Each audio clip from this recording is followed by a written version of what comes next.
അമ്മ കിടക്കാൻ വന്ന് വിളിച്ചു. ആരോടൊന്നില്ലാതെ അരിശത്തോടെ ഞാൻ പറഞ്ഞു, ഞാൻ എവിടെ കിടക്കണ? കുട്ടിയെടുത്ത് എന്നെ കെട്ടിപ്പിടിച്ച് കിടന്നു.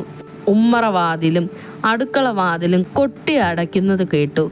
വിളക്കുകൾ കെട്ടു. എനിക്ക് ഉറക്കം വരുന്നില്ല. കുട്ടിയടത്തിയും ഉറങ്ങിയിട്ടില്ലെന്ന് തോന്നി. അവരുടെ നെഞ്ചോടടുത്ത് കിടക്കുമ്പോൾ തേങ്ങൽ കേൾക്കാം. ഇരുട്ടിൽ കുറേ നേരം കണ്ണു തുറന്ന് കിടന്ന ശേഷം ഞാൻ പതുക്കെ വിളിച്ചു, കുട്ടിയടത്തി ഉറങ്ങിക്കോ. വല്ലാതെ വേദനിച്ചോ?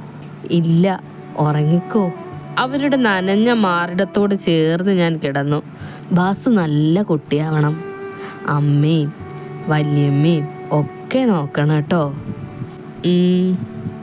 ഞാൻ മൂളി.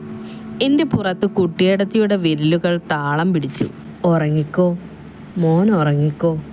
പതുക്കെ പതുക്കെ ഞാൻ കണ്ണുകൾ അടച്ചു. പുലരുമ്പോൾ ഒരു നിലവിളി കേട്ട് ഞെട്ടിത്തെറിച്ചാണ് ഞാൻ ഉണർന്നത്.